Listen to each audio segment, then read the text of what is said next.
Hello friends. जब हम बात करते हैं कि हम गवर्नमेंट एग्ज़ाम की तैयारी कर रहे हैं, जब हम बात करते हैं कि हम बैंकिंग के एग्ज़ाम की तैयारी करना चाहते हैं, तो एक बहुत बड़ा मेजर क्वेश्चन हमारे दिमाग के अंदर आता है कि हम ये तैयारी जो है ये तैयारी क्यों करना चाहते हैं। अब तैयारी क्यों करना चाहते हैं, तो इसके लिए बहुत सारे स्टूडेंट के बहुत सारे जो है आंसर्स हैं, अलग अलग वैरायटी, अलग अलग टाइप ऑफ आंसर्स हैं। टाइप ऑफ आंसर्स है मतलब कि कोई बोलता है मुझे स्टेबिलिटी चाहिए, कोई बोलता है मुझे कोई रेप्यूटेड जॉब चाहिए। ये सारी बातें ठीक है, लेकिन सबसे इंपॉर्टेंट चीज़ जो हर जॉब के लिए या गवर्नमेंट जॉब स्पेसिफिकली अगर मैं बात करूं, तो सबसे इंपॉर्टेंट चीज़ क्या है, अब आप डायरेक्टली बोलें चाहे ना बोलें, वो है मनी भाई, पैसा। कितना पैसा मिलने वाला है जब आप लग जाएंगे जॉब पर, तो हर महीने कितना अमाउंट जो है वो आपके बैंक अकाउंट के अंदर क्रेडिट होने वाला है। जी हाँ, और एक बहुत बड़ा फैक्टर ये है भी, बिल्कुल सही बात है, इसे हम डिनाई नहीं कर सकते। तो आज एक छोटा सा वीडियो आप लोगों के लिए, जिससे शायद हमें थोड़ा सा पंप मिल जाए। और अब जब हम ऑन दी वर्ज हैं कि बहुत सारे एग्जाम जो है अब स्टार्ट होने ही वाले हैं कुछ महीनों के अंदर, तो शायद ये वीडियो आपको थोड़ा सा हेल्प कर दे। तो हम बात करेंगे आज कि अगर हम बैंक में जॉब ले लेते हैं, चाहे पीओ चाहे क्लर्क, तो हमें क्या मिलने वाला है, किस तरीके से हमें सैलरी मिलने वाली है। ठीक, तो ये किसके लिए है? Just for motivation. बिल्कुल, ये एक मोटिवेशन के लिए एक छोटा सा वीडियो है आपके लिए, जिससे कि हमें ये पता चल जाए कि अगर हम बैंक में लग गए, हम जरूर लगेंगे, तो हमें क्या मिलने वाला है। चलिए स्टार्ट करते हैं बिना टाइम वेस्ट किए। Ultimate preparation fuel, definitely yes, ये हमारा अल्टीमेट प्रिपरेशन फ्यूल है ही।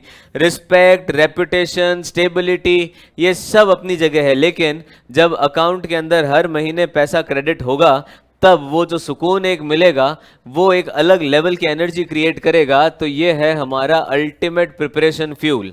जब हम महीने भर काम कर लेते हैं, हमारे टारगेट्स होते हैं, और अभी हम जितनी मेहनत कर रहे हैं, सुबह दोपहर शाम मॉक लगा रहे हैं, लेक्चर्स ले रहे हैं, ये सब कर रहे हैं, और अल्टीमेटली जब बैंक में जाएंगे तो हमें मिलने क्या वाला है, हम इम्पॉर्टेंट क्या है कि बैंक अकाउंट के अंदर कितना पैसा क्रेडिट होगा। तो सर, सबसे पहले तो हम ये देख लें कि जब हमें पैसा मिलेगा, कितना मिलेगा वो भी अभी बता रहा हूँ, लेकिन जब पैसा मिलेगा तो कैसा मिलने वाला है। एक होगी आपकी सैलरी, जिसे हम कहते हैं ग्रॉस सैलरी।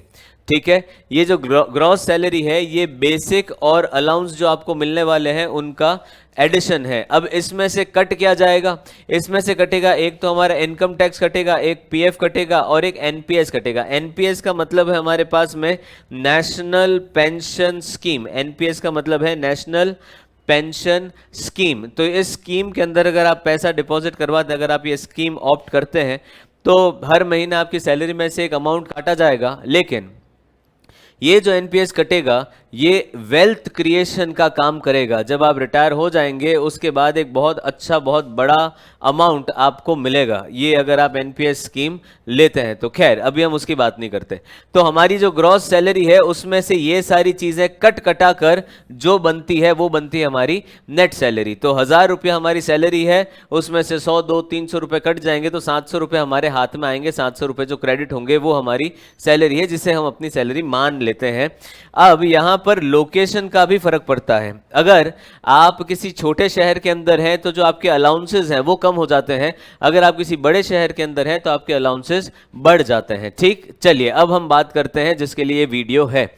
सबसे पहले आरआरबी पीओ की अगर मैं बात करूं, तो आरआरबी पीओ की जो ग्रॉस सैलरी है, वो है 82,133। तो मतलब 82,000 आरआरबी पीओ की सैलरी है। जस्ट इमेजिन, आप सिर्फ जब पढ़ाई करने बैठे तो ये सोचें, और मैं अभी बात कर रहा हूं आरआरबी पीओ की, तो एक बार सिर्फ ये सोचना कि आज जो आप ये मॉक लगा रहे हो, आज जो आप ये पढ़ाई कर रहे हो, 3 घंटे 4 घंटे के जो लेक्चर्स ले रहे हो, आप एग्जाम देने जाओगे, और इतनी सारी हार्डशिप, और उस हार्डशिप के बाद में आपको क्या मिलने वाला है वो सोचें।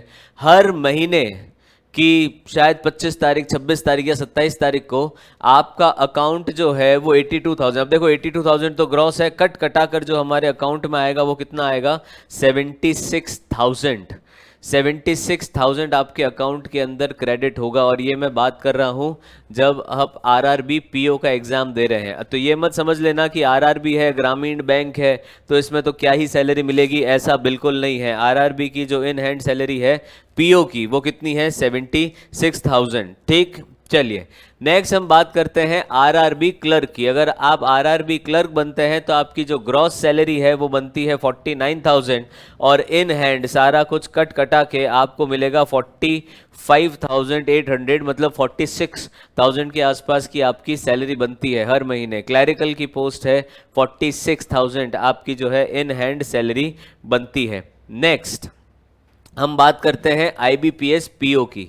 अब देखो आईबीपीएस पीओ की अगर मैं बात करूं तो जो ग्रॉस सैलरी है वो ग्रॉस सैलरी कितनी बनती है मेरी 81,000 और इन हैंड मुझे कितना मिल जाएगा 74,000। अप्रोक्सीमेशन की बात है, 100 2 500 रुपये ऊपर नीचे है तो वो कंसिडर ना करें प्लीज़, ठीक। तो यहाँ पर मेरी ग्रॉस सैलरी बनती है 81,000 और मेरी जो नेट सैलरी बनती है वो है 74,000। लेकिन अब इसके अलावा अगर हम बड़े शहरों के अंदर हैं, बड़े शहरों का मतलब हो गया जैसे अगर हम मुंबई, बेंगलोर, लखनऊ और इस जैसे दिल्ली, चेन्नई, बड़े शहरों के अंदर अगर हम हैं तो यहाँ पर अलाउंसेस जो हैं वो हमें एक्स्ट्रा मिल जाते हैं।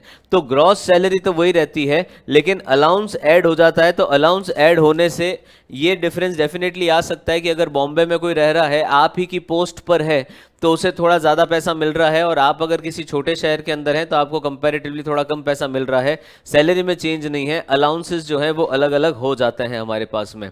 अगर मैं आईबीपीएस क्लैरिकल की बात करूं तो आईबीपीएस क्लैरिकल की जो है वो ग्रॉस सैलरी बनती है 53,000।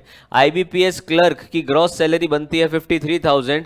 सारा डिडक्शन करके कट कटा कर जो हमारे पास में पैसा आता है वो 45,000 के आसपास का पैसा जो इन हैंड है, जो हमारे अकाउंट के अंदर क्रेडिट होगा वो 45,000 के आसपास का पैसा हमें मिलता है। अगला है हमारे पास में एसबीआई क्लर्क। अब एसबीआई क्लर्क के अंदर अगर मैं बात करूं तो जो पहले 6 महीने हैं वो पहले 6 महीनों में आपकी जो सैलरी है ग्रॉस सैलरी वो 45,000 की रहती है और नेट सैलरी जो है वो 43,000 बनती है। लेकिन 6 महीने बाद आपकी डायरेक्ट जो सैलरी है, जो नेट पे है वो 48 से 50,000 का हो जाता है। करीब करीब 7 से 8,000 रुपया जो है आपकी सैलरी के अंदर इंक्रीज हो जाता है। ये एसबीआई जो है, एसबीआई क्लैरिकल का ये पैटर्न रहता है। 6 महीने तक आपको बेसिक सैलरी जो आपकी नेट सैलरी है वो 43 रहती है और उसके बाद में 6 महीने बाद आपकी सैलरी 50,000 हो जाती है। अब फिर मैं कह रहा हूँ डिपेंड करता है आपकी लोकेशन पर। अगर आप किसी छोटे शहर के अंदर हैं तो ये शायद कुछ कम हो जाए पैसा और अगर बड़े शहर में है तो शायद पैसा थोड़ा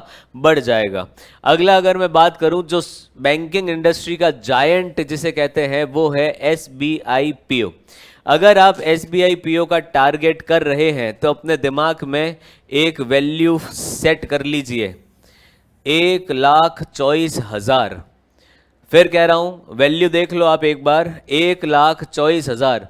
अगर आप एसबीआई पीओ की प्रिपरेशन कर रहे हैं, अगर आपने टारगेट बना लिया है कि एसबीआई में पीओ प्रोबेशनरी ऑफिसर बनना है, मतलब स्केल 1 ऑफिसर बनना है, तो ये मिलने वाला है आपको 1,24,000 रुपए हर महीना। हर महीना मतलब महीना बोलते हैं तो बड़ा लगता है, हर 28 दिन बाद, हर 28 दिन बाद या 30 दिन पकड़ लो, हर 30 दिन बाद आपके अकाउंट के अंदर एक अमाउंट क्रेडिट होगा।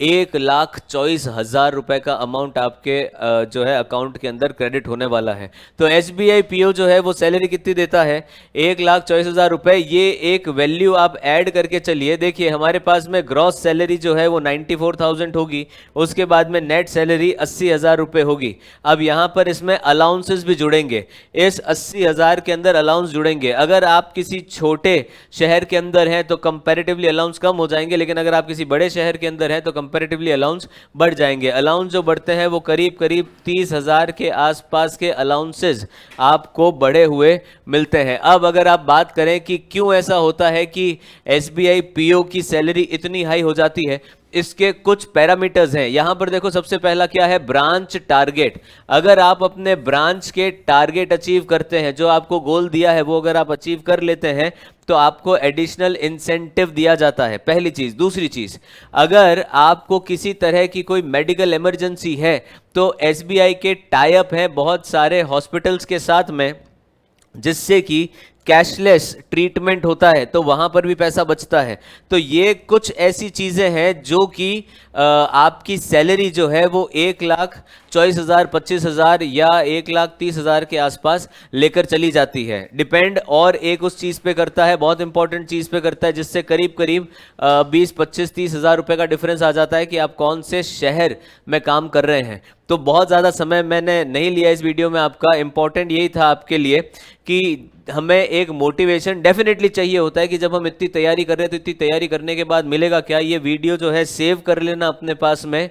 और जब भी कभी ऐसा लगे कि थोड़ा सा गड़बड़ हो रहा है, थोड़े से आगे पीछे हो रहे हैं या मोटिवेशन में थोड़ी कमी आ रही है, तो ये वीडियो चला के देख लेना कि जब आप उस पार पहुंचेंगे, जब वो नदी, मेहनत की नदी को क्रॉस करके उस पार पहुंचेंगे, तो उस पार आपको क्या मिलने वाला है। अब सर देख लीजिए एक बार जल्दी से, और स्क्रीनशॉट लेना चाहें तो स्क्रीनशॉट लेकर सेट कर लीजिए।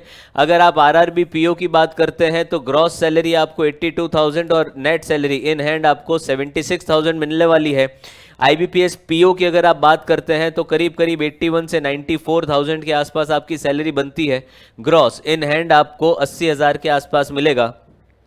एसबीआई पीओ की अगर आप बात करते हैं तो एसबीआई पीओ के अंदर 94,000 प्लस की ग्रॉस सैलरी है और इन हैंड आपको 80,000 प्लस मिलेगा। अब यहाँ पर देखो हर जगह ये प्लस प्लस और प्लस इसलिए है क्योंकि डिपेंड करता है आप कौन से शहर से हैं और आपके अलाउंसेस क्या होंगे, तो अलाउंसेस के हिसाब से आपकी सैलरी भी चेंज हो जाएगी। अगर मैं क्लैरिकल की बात करूं तो आरआरबी क्लर्क जो है उसको 50,000 की ग्रॉस सैलरी 45,000 इन हैंड मिलेगा। आईबीपीएस क्लर्क की जो सैलरी है वो 53,000 है और इन हैंड आपको 45,000 मिलेगा। और एसबीआई क्लर्क की अगर मैं बात करूं तो 45 से 50,000 ग्रॉस सैलरी है और 43,000 इन हैंड मिलेगा। अगेन डिपेंड करता है अलाउंसेस पर, कैसे कैसे अलाउंसेस आपको मिलते हैं, किस तरह के अलाउंसेस मिलते हैं, उससे आपकी सैलरी कम या ज़्यादा हो सकती है। इतना तो कम से कम आपको मिलने ही वाला है। एसबीआई क्लर्क की अगर बात करूं तो वहां पर 6 महीने का एक इनिशियल लॉक इन होता है, उसके बाद आपकी सैलरी अगेन बढ़ जाती है। तो सर एक बहुत बेसिक अगर मैं बात कर लूं तो क्या क्या चीज़ें डिपेंड करेगी हमारी सैलरी पे। पहला तो लोकेशन, जो फिक्स्ड एक जो नेट सैलरी है वो नेट तो है ही, नेट में प्लस प्लस प्लस क्या होने वाला है, सबसे पहले तो आप कौन सी लोकेशन पे काम कर रहे हैं वो एक प्लस ऐड कर देगा आपका। उसके बाद में आपकी किस बैंक में आप हैं उस बैंक के हिसाब से भी डिपेंड करेगा आपकी सैलरी का वेरिएशन। जैसे अगर पंजाब नेशनल बैंक के अंदर है तो हो सकता है कुछ 2-3 हज़ार रुपए का डिफरेंस आ जाए, बैंक ऑफ महाराष्ट्र में है, विजया बैंक के अंदर है, या और किसी भी बैंक, सेंट्रल बैंक के अंदर है, एसबीआई में है, तो वहां पर ये वेरिएशन आपको देखने को मिलेगा। और उसके बाद में है कि आप एनपीएस जो स्कीम है, जो नेशनल पेंशन स्कीम्स जो हैं, उसमें अपना पैसा इन्वेस्ट करते हैं कि नहीं करते हैं, या आप वो स्कीम लेते हैं कि नहीं लेते हैं। और अगर लेनी ही है तो आप ये समझ लें कि पैसा डेफिनेटली एक बार का तो कटेगा, लेकिन वो पैसा कहीं जा नहीं रहा है, वो लॉन्ग टर्म के लिए आपका वेल्थ क्रिएट कर रहा है। क्या ये बात सबके समझ में आ रही है? तो ध्यान रखें इस बात का कि आप जो भी तैयारी कर रहे हैं वो तैयारी करने के बाद आपको मिलने क्या वाला है। तो आप सभी को ऑल द बेस्ट, और पूरी लगन से, पूरी शिद्दत के साथ में पढ़ाई करते रहें। और दिमाग पर प्रेशर लेकर पढ़ाई मत कीजिए, इस पढ़ाई को एंजॉय कीजिए। सिर्फ इसलिए नहीं कि हमें इतना कुछ पैसा मिलने वाला है, इसलिए कि आपको बहुत सारी चीज़ें सीखने को मिल रही है, और इसलिए भी क्योंकि आप खुद ये करना चाहते हैं। ठीक है, चलिए आज के वीडियो में इतना ही। मुझे उम्मीद है कि ये वीडियो आपके लिए फ्रूटफुल रहा होगा, डेफिनेटली फ्रूटफुल रहा होगा। अगर अच्छा लगे तो अपने फ्रेंड्स के साथ डेफिनेटली इसे शेयर कर देना, थम्स अप कर देना अगर अच्छा लगा हो, और मोटिवेशन तो ये डेफिनेटली देगा ही। Thank you everyone.